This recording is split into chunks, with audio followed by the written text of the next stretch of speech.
Oh, hello, my bloodies. Holy sh! it's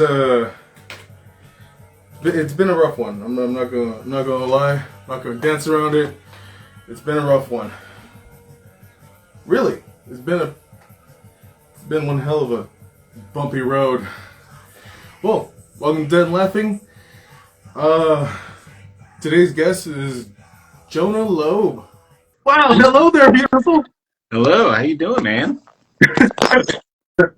I'm doing all right. Just dealing with shit. How you doing? The shit doesn't stop coming, man. Never does, right? Just that's Yeah. what it is. It's a cavalcade of shit. You just gotta keep your feet and just keep on rolling with it. I tried. That's the only reason why I'm having a beer right now. It's Saturday night. It's Saturday. So, how's your day going? How's my day going? I've had a pretty good day. At the age of I'm 41 now. At the age of 40, I started playing Dungeons and Dragons. And I did it today for like 5 hours with three of my homies, and it was fantastic. Damn. Yeah. 5 hours D&D. Well, I think we did a lot of bullshitting beforehand, right? Like just kind of trying to get set up, shooting the shit, checking notes, ordering bagels, that kind of thing. We're in New York, so you got to get some bagels. Usually we mess with dumplings, but it was too early in the day. So, yeah. Okay. Yeah. So, tell everybody your name. What do you do? Social security number. Have you ever participated in an orgy? Things like that. Sure. My name is Jonah Lobe. I was a game designer for many years. I worked at a place called Bethesda Softworks, which perhaps some of your audience know about. We worked on games like Skyrim and Fallout, and it's pretty cool. We got a Fallout show coming. I mean, not we, but there is a Fallout show coming in just about a month and a half. So I'm waiting to see if some of my creatures that I helped make are in that show. And then in the intervening years, I left halfway through Fallout 4. I moved here to New York, and I started working more in concept art and illustration and drawing and everything like that. And I'm most recently known for a book called Marvel Anatomy, which is basically it's a big 230-page book all about Marvel superheroes and villains, their biology, and how they do what they do. I have not really been in an orgy per se. It's New York, it's Brooklyn, it's 2023. So things. It's rules here are fast and I have not summoned any demons, not for want of trying. I are a big part of me and my kind of like it's literally part of my job, and creating horrible monstrosities is like very much like part of who I am. And I no slaughtered animals of late. Just trying to be good to nature. We have a pet snail, and that's about all we can handle right now. Do you really have a pet snail? We do. My friend Marissa had gotten the snail in her little like lettuce bag. It was very small, and she decided I'm going to try to keep this snail. And then she kept it as a pet, and then it just grew and grew and grew. And now it's about 2.5 years later. She left about 2 years ago, and I'm sorry, 6 months ago. And when she left, she entrusted my daughter, who's 4.5, with the snail. So the snail lives in her room and eats lettuce and strawberries and things like that, and it's just about the speed of a pet that I can handle. Not good. You were the first person to ever say have a pet that's a snail. Oh, don't know anybody who has a snail as a pet. I never know you either, but as somebody who like doesn't really want to be bothered by like another like thing like needing me, it is very nice to have such an incredibly low maintenance animal that if I forget it for like a week, you know, yeah, it basically just have it is if you don't spray it and it gets kind of dry in there, it just seals up in its shell and sticks to the wall and then just is there for a while. So it's exactly as low maintenance as I could want. Well, damn, that sounds wonderful. I have a fucking circus here. I have. I Yeah. know. I'm thinking of brought it up. I have two cats, one black and white tegu, and three. What was it? White tree frogs. What is it? Oh, the tegu's a lizard, Yeah. right? Or like a gecko, Yeah. right? Oh, he's a big ass lizard. Amazing, He's like amazing. 4.5 feet. That's so cool. Yeah, he's just right now. He loves to lay in front of the fridge. I don't know why. He just lays down in front of the fridge. I think it's just for the heat. He's like he has his light on and everything, but he just lays right there and just like sticks his body like right there at the door. Just lays there like, what the fuck are you doing? It's probably because I'm thinking because he turned our couch into his home, Mm. so it's like it's his like little den. He gets to crawl in, so maybe like as he's out, like half out, half in. I don't fucking know what he does. It's just like why, but that's Chubbs. And then the two cats, they're cats. One of Yeah. them is fat, and the other one's just. I think the male has ADD because that fucker just zooms all over the place and he's random. Random as shit. Then the frogs, they don't do shit unless you play loud music. Then they start croaking at each other or at you when you start talking, pretty much telling you to shut up. Interesting. I wonder if they're using the sound as like a cover so that the predators don't hear them. You know, like if there's other sounds going on, they can talk, and the predators can't find them. But if it's really quiet, they're like, "Shh, it's too quiet. They won't speak." You know. Maybe I have no idea. We were watching The Dark Knight, and the music starts kicking off, and they just started croaking, and me and my wife, we just started laughing like, "Oh, okay, we'll turn it down. I get it. You're saying shut up. We understand. We understand." So we lower it, and then they start lowering their tone, and then they get quiet. Wait, you fucking bastards! Well, besides pet talk, didn't realize we are gonna go into pet talk. So you worked for Bethesda. It's like, holy shit! When I actually seen that, because how I seen how I became aware of you, honestly, is I seen your YouTube videos, your how you were doing the Marvel anatomy, how you're going over everything. It fascinating. Honestly, I love seeing all that shit, and growing up thinking, how the fuck does that work? And then seeing your videos now as an adult, and seeing the anatomy and how you were putting it all together, it looked very fucking interesting. Um, Hey. what got you started in the first place when it came down to artwork in general? Oh, artwork in general. Hard to say. I always really enjoyed art. I'm kind of like an artist. What's up, Hazik? I'm kind of definitely an artist at heart in that like my brain doesn't really work in like all the conventional ways that you might hope, but in terms of art, it does. And so I have a very active imagination, and so I'm very much living in my head a lot.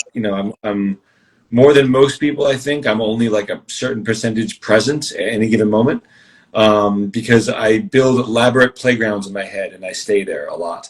And in recent years, that has a lot to do with storytelling and trying to tell stories and all these things. Starting off, I think probably even when I was little, I wanted to tell stories. I didn't realize it was stories that I wanted to tell per se, but I knew I had ideas in my head that I wanted to get out. And so I did a lot of drawing as a kid, and most kids drop it, and I stuck with it, and I just kind of kept doing it. And I just I think I started becoming known as like the kid who draws, and I just kind of leaned into it. And then I don't know. I honestly, there's a lot of uncertainty in this world, and a lot of unsurety as to what direction we should go, et cetera, et cetera. But I always knew that art was for me, and I think that was a very lucky thing that I got to experience. That's just like I, I just knew it. I knew whatever I did, it would involve art, and that's how I went through this path through that. But that's how, yeah, I kind of stuck early.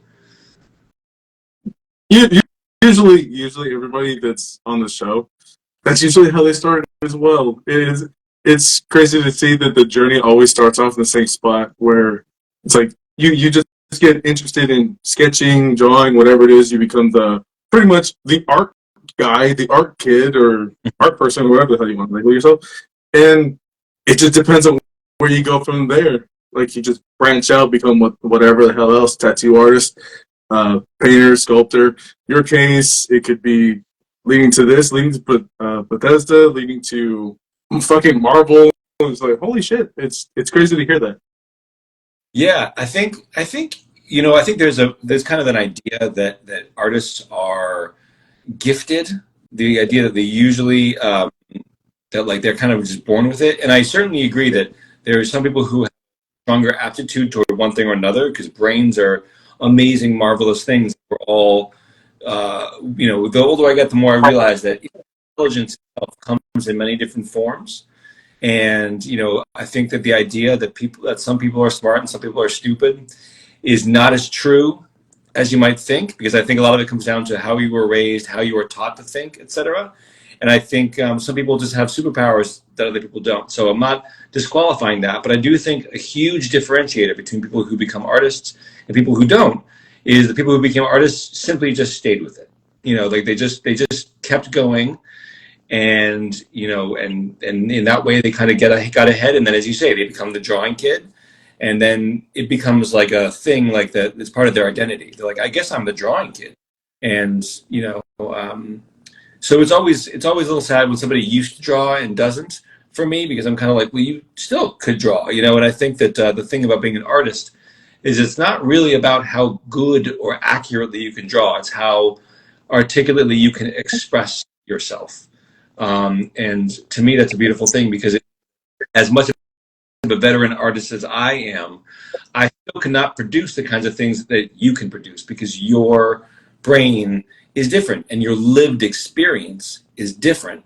And so what you're putting down is um, like the soul of it is different. And I think that's so much of what shines through, with art.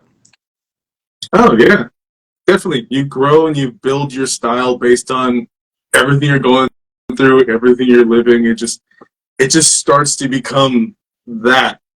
It's crazy to see. And for you, it's like holy shit. Seeing some of the models you worked on for Fallout 4. Honestly, when I saw that you actually made some of those, including the Mirelurk Kings, Soup Mutants. What was it that giant ghoul too? Maypole. It's sad that it was cut. Yeah, it's sad that it was cut. I would have been so giddy just to actually see that in the game, because it all looks really, really good. Comparing that to like the older Fallouts, it's like holy shit, it's a leap, and it looks good as fuck. Like the ghouls actually look like zombies. Yeah. Before they looked like they were just Freddy Krueger after getting peeled or some shit. And I'm not saying it looks bad. It still looks good, but with this seeing that jump from like 3 to 4, or like New Vegas to 4, it's like holy shit.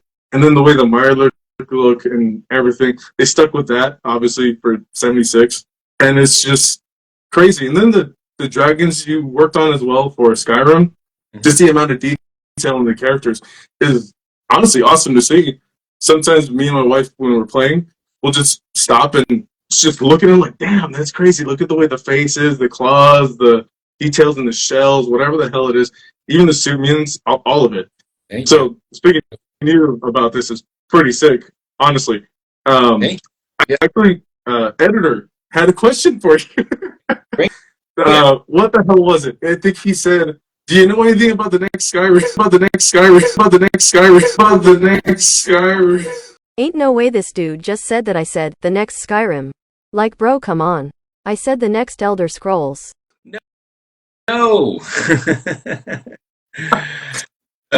Also, it's so funny that he calls it the next Skyrim, because it's like it's the next Elder Scrolls, but Skyrim was so game changing that a lot of people just think like it's Skyrim and Skyrim 2. That's what. Actually, yeah, he did say Elder Scrolls. I fucked up right now. Good, that's what I thought. Bro was about to catch some hands for saying that. Because I forgot exactly what he said. Because he asked me this a while ago. He's like, make sure you ask him like about the next Elder Scrolls. What does he know? Like, what is he gonna do? It's like, what the fuck? Like, he used to work for Bethesda. Like, okay, fuck it. You really want me to ask? I'll ask. But that was my fault. So anybody watching who's in love with Elder Scrolls, you want to crucify me? You're not the only one. I hate myself for that one. Yeah, I don't what the hell?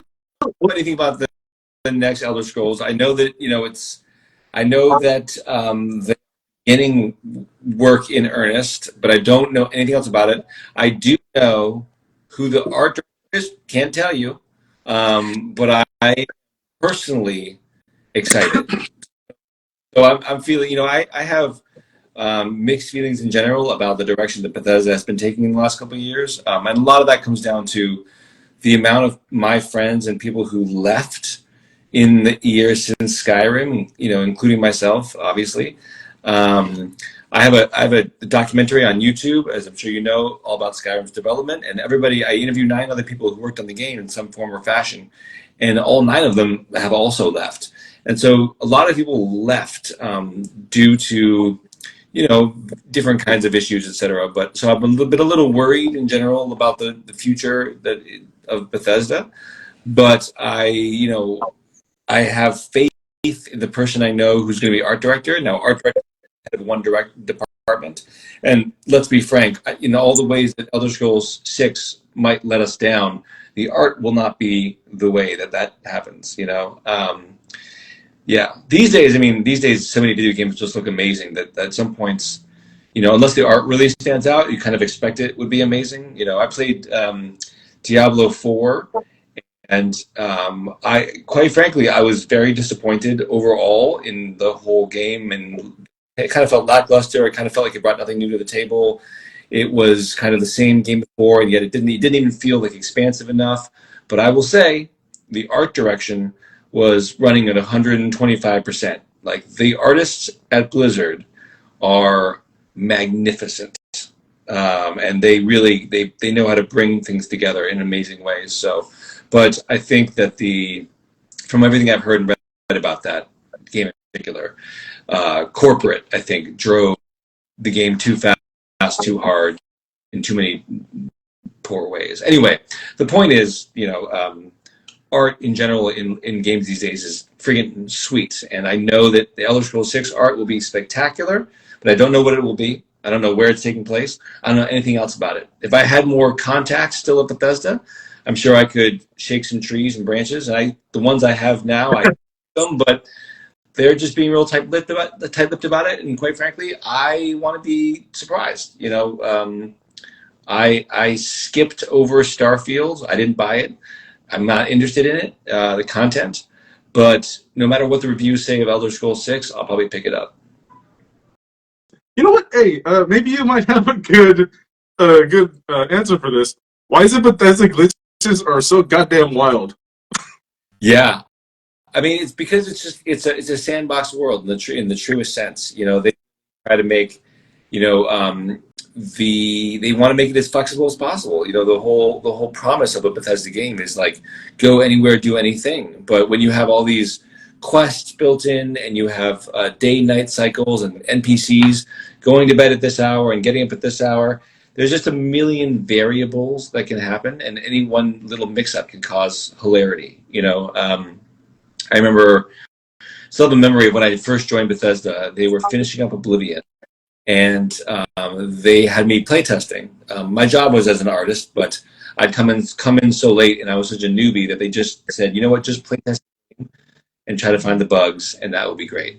And so I playtested it, and I got my player character really high, and I showed up at the end fight, and there's a giant red 4-armed god through the city, the Imperial City, and at one point he just stops and just starts melting like taffy down to the ground, down, down, down, down, down, and then he snaps back up out of nowhere. And it had turned out that because the world levels up around you, I was high level enough that the Imperial Guards had leveled up, and so they knew how to. They knew that the command the ability knockdown. And so when they were fighting at the feet of this four-armed god who can't be killed, when they hit knockdown, he fell. But there's no falling animation for him because he's just, and no one's ever supposed to hurt him or impact him at all. So he basically, all of his limbs just fell apart, just melted. But that's one of those things what you would never think of or know until you play through the whole game and get to such a high level that these other characters are so high level that they screw up this other thing. So there's a million little variables everywhere that are always at play, and it's really easy to break them in Bethesda games. Another reason Bethesda games are buggy is because the team at Bethesda, at least historically, is very small. People don't know this about Bethesda. They compare Bethesda to like Red Dead Redemption, that kind of thing. Red Dead Redemption was made with about 4,000 people. Skyrim was made with about one.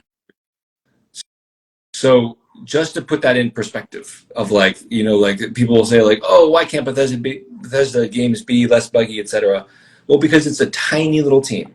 It's a tiny team making big worlds. So yeah. But what you get in exchange is love and attention, Oh yeah. God damn. That's what I never would have thought that. Only reason why I asked that is because it cracks up me and my wife. My wife she was playing Skyrim not that long ago, and whenever something just happens, they drop, their hand gets caught in the wall, they start twitching all crazy, and then she get launched the fuck out.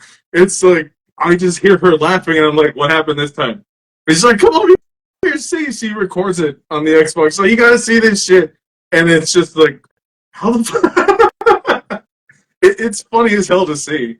So, damn, I did not know that. I thought that the team would have been bigger than that.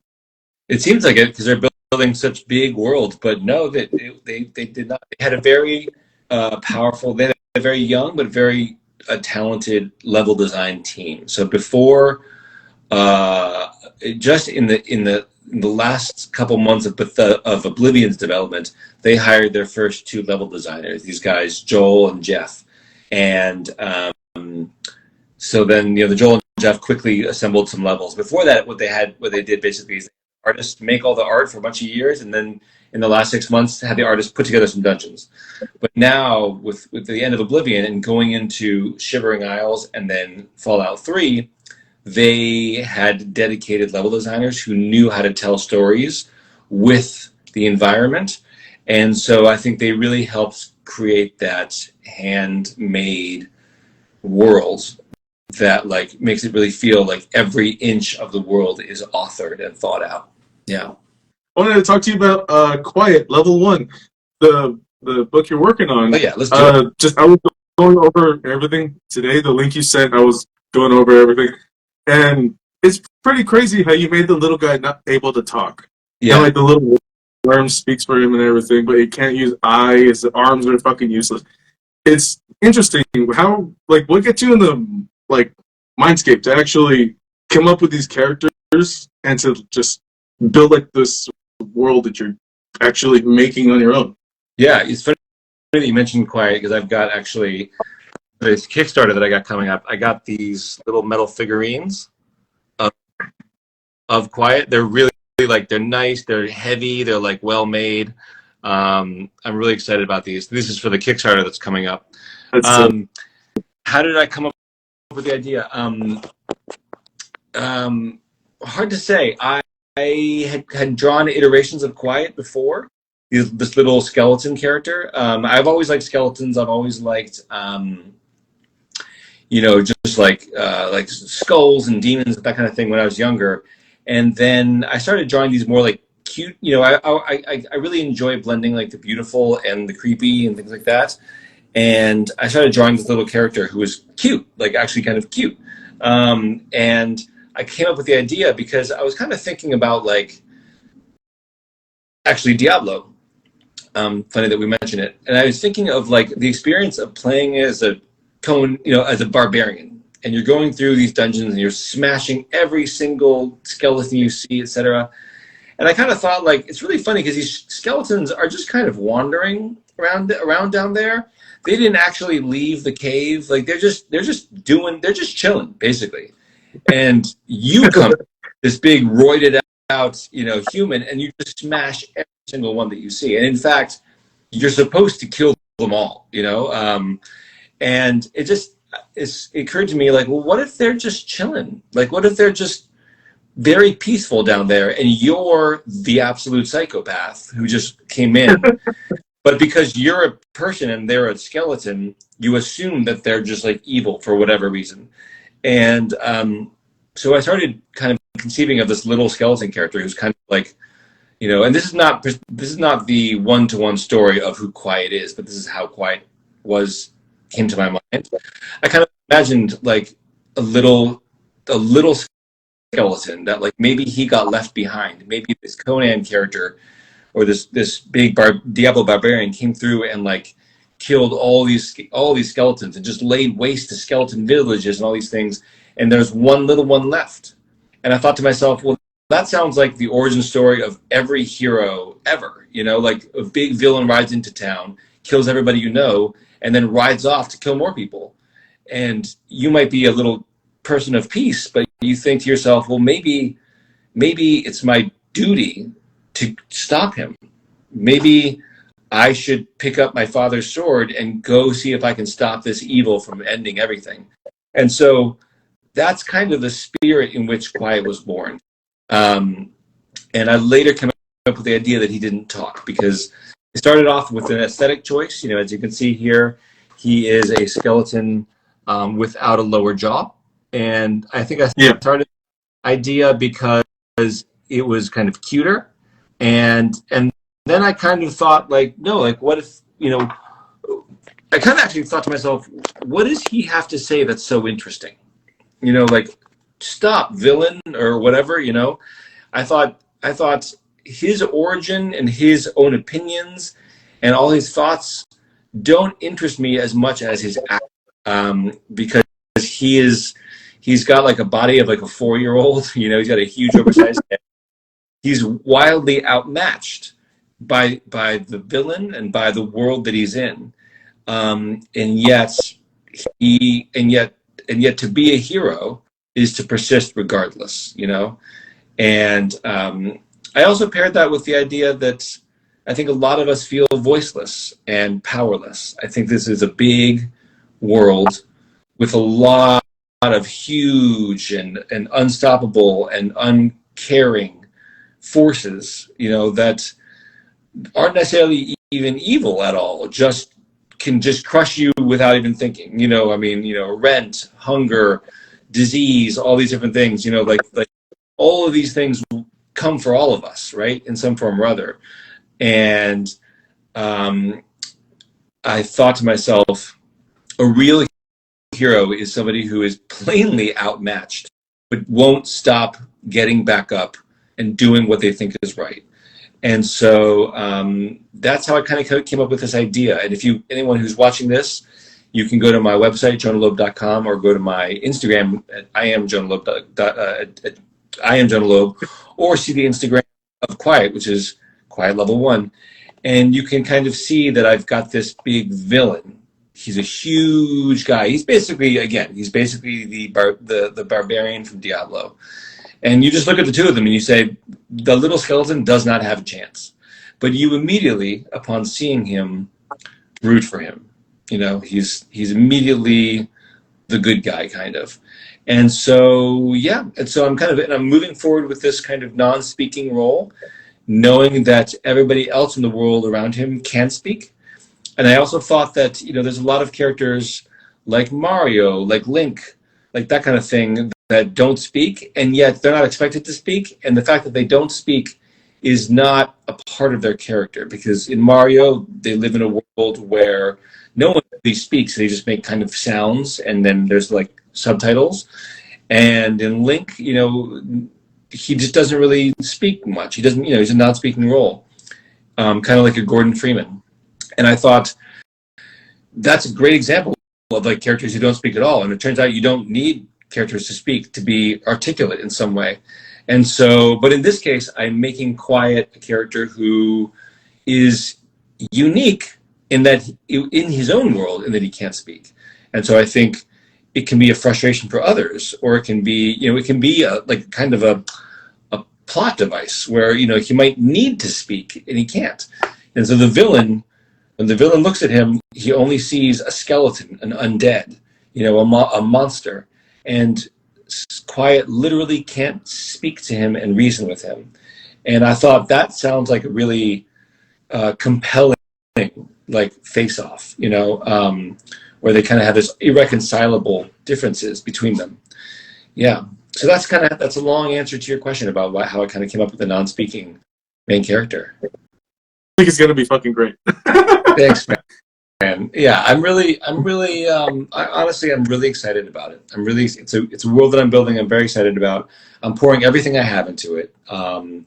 And my hope, so I will be taking it to Kickstarter in this May, and I'm really hoping that all the work I've put in over the last number of years on social media and everything, everyone who messages me, I always message back, and that's been the case for years. I never leave a message unanswered, because I think it's rude to ignore people, and I think, like yourself, a lot of people love games like Skyrim and like Fallout, and they just, what's up, Harry?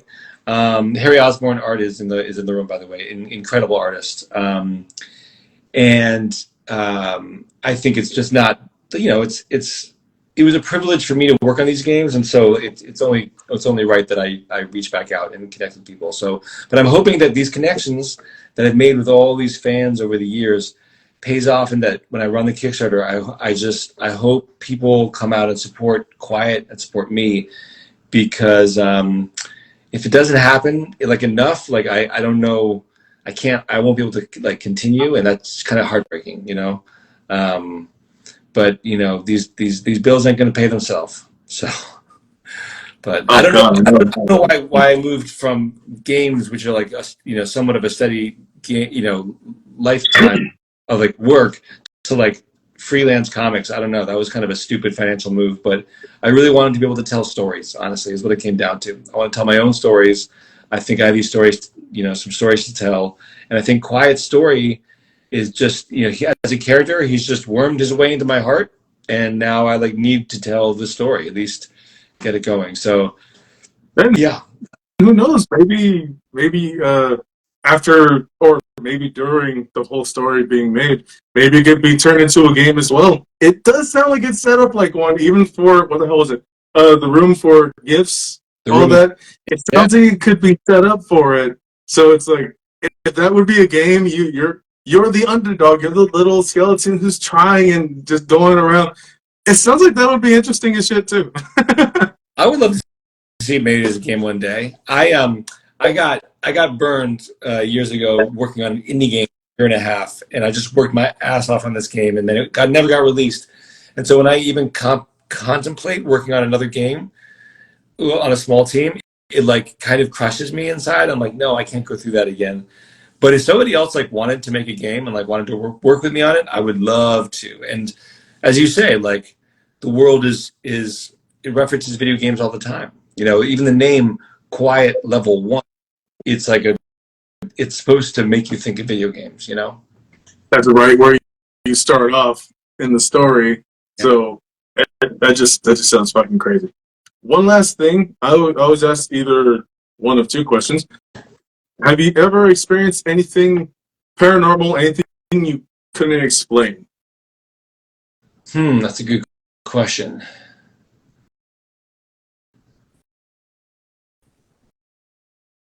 Unfortunately, it doesn't have to be only scary. It doesn't have to be only maybe you saw Bigfoot, some shit. It could be whatever. Anything that you couldn't explain, that you were just what the fuck was that? Or maybe there was some strange lights that you couldn't identify, because I've been through moments like that, going to Vegas and through the desert. You're maybe there's like a tower right there, and then you come back during the day, there's not a fucking thing in sight. Like, I don't know why that light was just hovering there for hours. But, huh. So anything like that, it could be anything. I've never experienced something that I could reference as paranormal. I think I kept my eyes open for that, wishing that I could. um, but I've never experienced anything like that. One time, uh, when I was in college, I went to Santa Barbara, to visit a friend, and my friend Aileen and her boyfriend at the time got me really high, and I went for a walk. And Santa Barbara is right along the water. These bluffs that overlook the ocean, and I kind of went and sat down and stared out at the ocean at night, really high. And what I could see was there was kind of an invisible horizon line, completely black.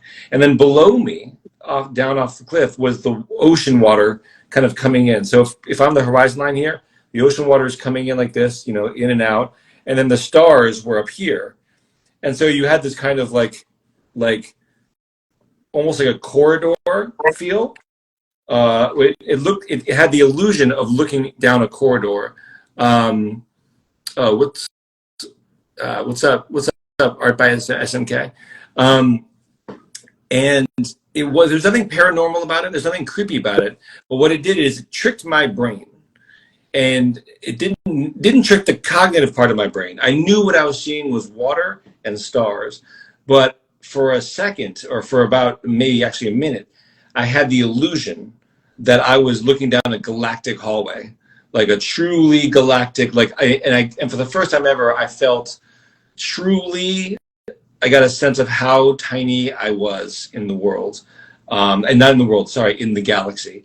And so even though I recognized that it was an illusion, it was one of the most profound experiences of my entire life. And it definitely didn't feel metaphysical. It felt like I simply felt the enormity of the physical, of the real universe. Even though what I was seeing was kind of an optical illusion, it also wasn't, because I was seeing into the limitless eternity of stars. But it made me really feel it, changed the way I thought. Honestly, it was a pretty spectacular feeling. By the way, Ray, You had some good shit. one of the, You had some good shit. Holy hell! it was good. It was good. It was quite the blunt. Does buying the book I've been through that too. So. All right, I'm reading one of the comments here. Does buying the Marvel Anatomy book you drew help support you, or should I support you through the Kickstarter for Quiet? I just really want to read that story. Hell yeah, Ray. Thanks for asking that question, and I appreciate you for asking that question. You can buy the book from my Big Cartel store. You can just type in Jonah Lobe Big Cartel, and you'll get an autographed version from me. And so that will pay me directly. But if you like, honestly, or either way, I would love for you to support Quiet Level 1 when it comes out. If you want to support me and you want to make sure that you're around to know when that happens, follow me here on Instagram, but more importantly, follow the Quiet Level 1 account. And if you click on either my account bio or the Quiet Level 1 account bio, there is a link to my Substack, which is my newsletter, which you have been referencing, right? And it's all about the development of this comic book. And so if you guys are curious about entering my world and wanting to support me, I'm not saying that will be a direct support by itself, but when ways of supporting me come around and make themselves obvious, and when opportunities arise for you to get cool art from me and things like that, in fact, I'm doing a giveaway and all these things next week, you should definitely hit me up and hit follow on that. So just also, for anybody who is into comics, world building, storytelling, fantasy, or art, join this newsletter. It's totally free. You can unsubscribe whenever you want. And I'm pouring my heart into this thing to make it as much as understandable as possible. You had referenced at the beginning of this how my Marvel Anatomy videos kind of helped you figure out I had no idea how people did that. And now I can see. A lot of what I try to do is try to demystify the creative process and the artistic process, so that when people see cool art or see or read good writing, they have a much stronger sense of how it got made, and that can then both help them analyze other pieces of media and understand why things are working the way they're working, either visually or via storytelling, and helps them do the same for themselves. So yeah. Yeah. Well, you got all that. They actually responded saying, "I'm doing both now. I had no idea it was signed by you. Thank you for answering so fast." Well, that's the way you get answers. You gotta ask the questions. What was it? That's right. Anybody Still the same. What was it? Closed mouths don't get fed or some shit. Right. Yeah. Something like that. I love So, it. hey, there you go. You got your answer. All right. God damn, it went by so fucking fast. It was lovely talking to you, dude. It was fucking awesome. My pleasure. Thanks for having me. Reached the end of it, and holy hell, it went by so fucking fast. We can do another couple of questions if you want. I'm not in a huge hurry. I can do another 10 minutes. No worries. Another 10 minutes? You heard another 10 minutes. All right, another one. I don't know. Are you a horror fan? I am. Yeah. Yeah. I didn't used to, growing up. I always liked creepy things. I liked scary monsters, but I wasn't a horror fan per se.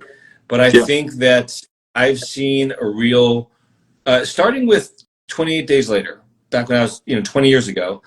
I began to see a real revolution in horror in a major way. It kind of, instead of being kind of a little bit more slasher, gross out, that kind of thing, it became much more. I started seeing essentially what looked to me to be the school of The Shining, like Kubrickian directing, right? Like the Shining is my all-time favorite movie, and the amount of thought that went into every little aspect of that movie, I'm seeing that echoed more and more in movies today. Movies like Midsummer or Hereditary or Smile or things like this. I'm seeing like so much allegory, so much metaphor, so much symbolism, and the directing choices are just like top notch. So I guess what I'm trying to say is the artistry on all levels that is going into horror these days is, in my mind, surpassing a lot of artistry in other mediums or other genres. I just think a movie like The Witch has so much to say and so much subtlety and so much smarts to it. And things are composed, just so and for, particular reasons. Yeah, I think horror these days are just mwah.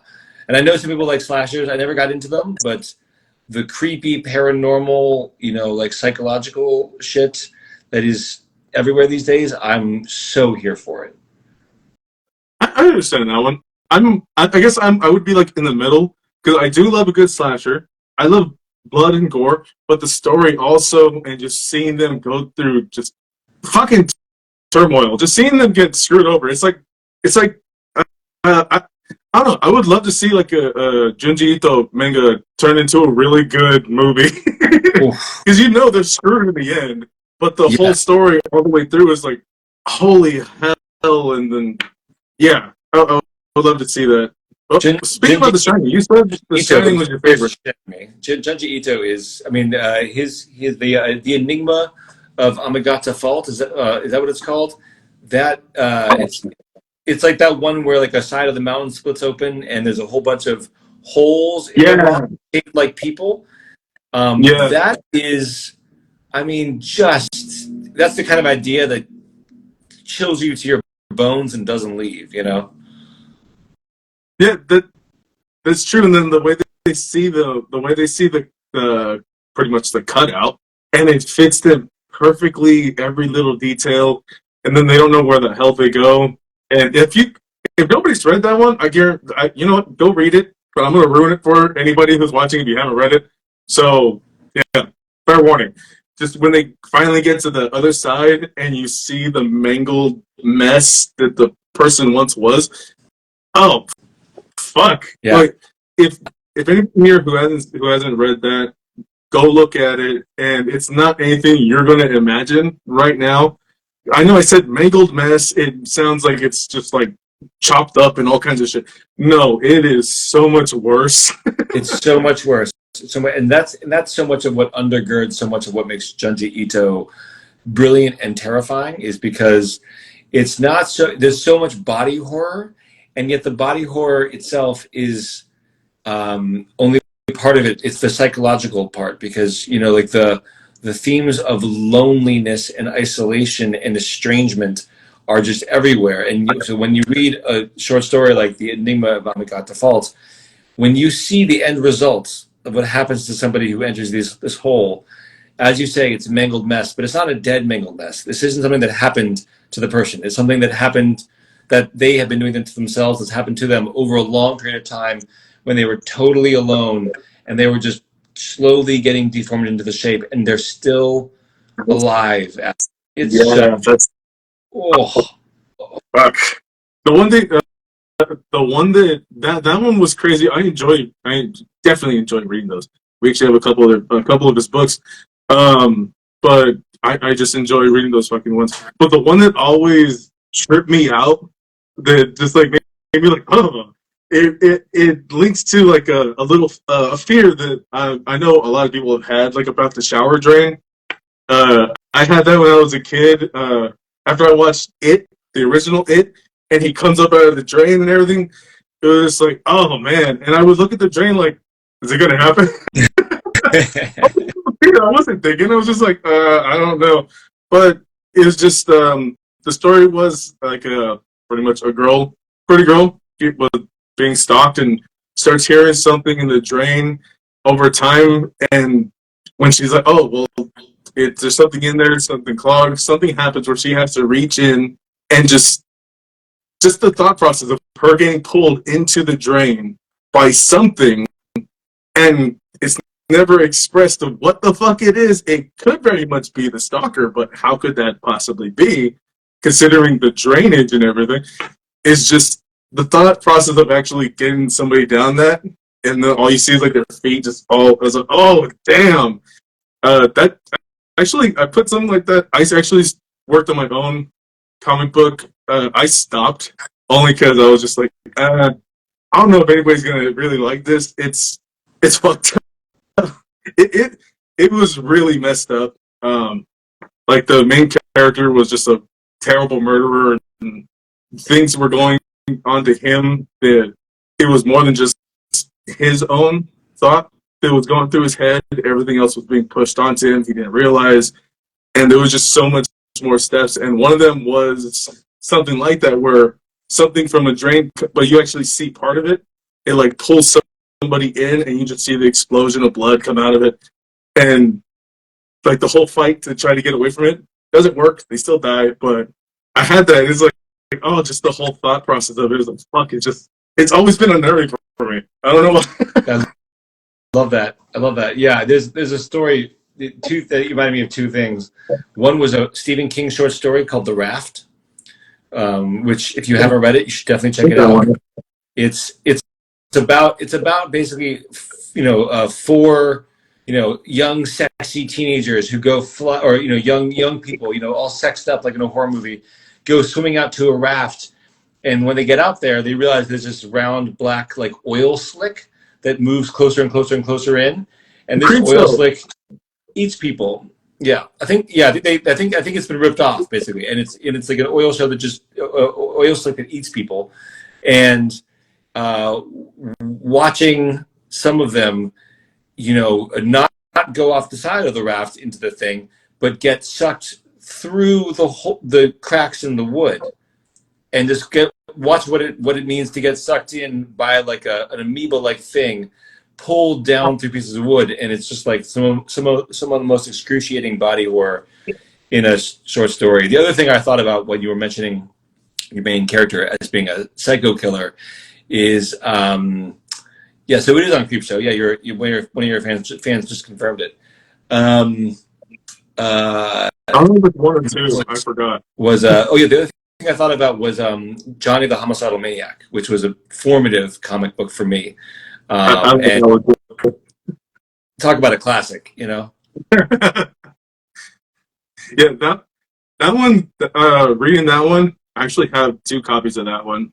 That one was fucking hilarious to see. The thing about for my character, um, he's based on the character I've made, and with this, I actually poured a lot of my own shit into. But with that, it's supposed to be taking it to a whole other level. Like he's a terrible fucking person, just completely terrible person, and he's everything that pretty much you could say negative about him. Pretty much, it's like it's all bad, all just fucked up. And what happens to him in the beginning? He dies. He kills himself, and that's another thing that's pretty much it was pushed onto him without him knowing, and it just the pretty much where it goes after that is because like he's completely insane. Like I said, he started murdering at like a very young age, very fucked up, and like he even takes out families. And I thought about some of the worst ways to like, oh well, how can this person die? How can this happen? How can this happen? And it's all just because he found it fun. Because he's such a tortured soul, he's having fun doing this to everybody, even including his own family, where he wiped out. So it's like he just going, and then finally he kills himself, and that's where a whole other thing, where it ends up him like having to deal with demon possessions in his own body, and while he's occupying it, like multiple have infested him, and it's just leading down. I already had the beginning and the end figured out. I'm not gonna put it out, but I already had that figured out. Well, the steps was going to be like kind of a redemption kind of thing, where it was still going to be violent. It was still going to be bloody. The story was going to be like centered around him and a woman who's in love with him, and he doesn't love her until he's about to die. Mm-hmm. Like that's it. Finally, just dead completely. But the whole thing was going to be just. Sounds like at the end. It sounds like at the end he like finally learns to like kind of love himself, and then so you know if you can't love if you don't love yourself, you can't love anybody else, right? Like you can't like you don't actually know like how to love, you know. Well, yeah, that's how it is for the main character for my own comic book, where he doesn't know all he's ever known is anger, abuse, hatred, just violence, and not even just like regular like messed up shit you hear on the news or you know stuff you heard in stories. Like it excelled to another level where he's just. It's surprising that he's even. I guess you could say sane. I guess, but he's still just nuts fucked up, and he enjoys all of this. And then slowly, yeah, as you said, he starts to understand, starts to love himself, and starts to just embrace everything. And then at the end, when he has nothing, not even the souls that or the demons that are possessing him, and he's just that's it, and he admits everything, and he fucking dies. And even just the creatures that I started coming up with, like I have it right here. I have it right here because I'm thinking about restarting it and going back over that again. Just doing a different like art style because holy hell, it was draining trying to do it actually looking real, like really real. Oh, yeah. Especially with the creatures I was making. It was just like, damn, this detail, this detail, the skin needs to tear this way, the body is folded this way. It just so much, and it just got so fucking draining. So I'm changing that up. But yeah, just that whole thing. I mean, I wouldn't mind showing you. Maybe you will enjoy it.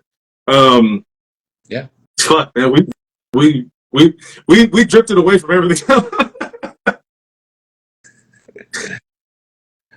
What is that mask? I made it. This is my 4th iteration. Actually, this is like me growing, kind of. The first one is just destroyed over there. The last 3 are up top. You can see them.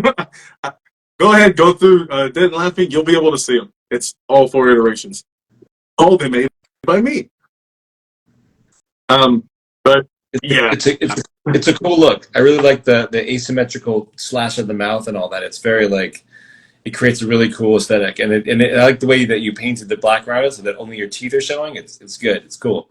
I approve. Usually I put on contacts, so it's just a white iris, and like black all the way and the white iris, but I couldn't have any time, and jabbing my fingers in my eyes was just going to be too much of a pain in the ass.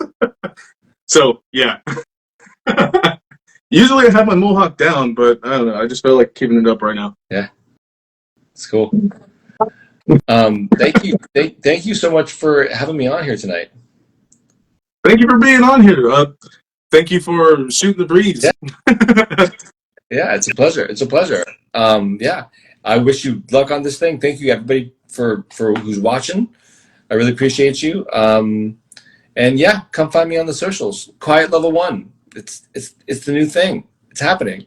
Yeah. So anybody who wants to go support him, go check out the anatomy of Marvel characters. Go check it out. You can get it from him, signed by him. Go check that out. Go support him on Kickstarter. Those little characters, you can get a little metal figure of Quiet. That you can get that. See, so reach out, get all that. Support this guy. He's a great guy. Other than that,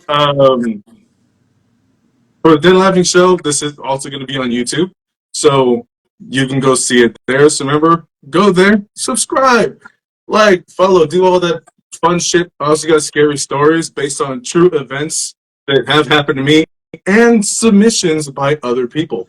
So go check those out. It's video or you just listen to it as audio. Completely up to you, and it's free on Spotify. The Dead and Laughing Show. The actual thing is called Live with the Afterlife, but type in the Dead and Laughing Show. That's how you're gonna find it. Merch, go to Threadless. I put a lot of time and effort into those designs, and it supports for Live with the Afterlife and the Dead and Laughing Show. I mean, hey, how else are you gonna show your support besides wearing it, being proud?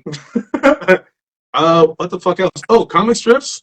Little funny comic strips are on TikTok, and if you want to see the uncensored versions, those are on Patreon. And some of them can get a little nude, so go check them. Go check them out if you want to see them on Patreon, uncensored, but censored on TikTok. And the most recent one is actually inspired by an actual event that happened at 7-Eleven. So hopefully you go see that, and hopefully you enjoy it. Fuck, what else was I gonna say? Oh, gameplay's coming soon. So, yeah, Twitch, all that shit. Other than that, anything else you want to put? No, I'm gonna be at Awesome Con next week. If anyone's in the DC, Virginia, Maryland area, I'll be there.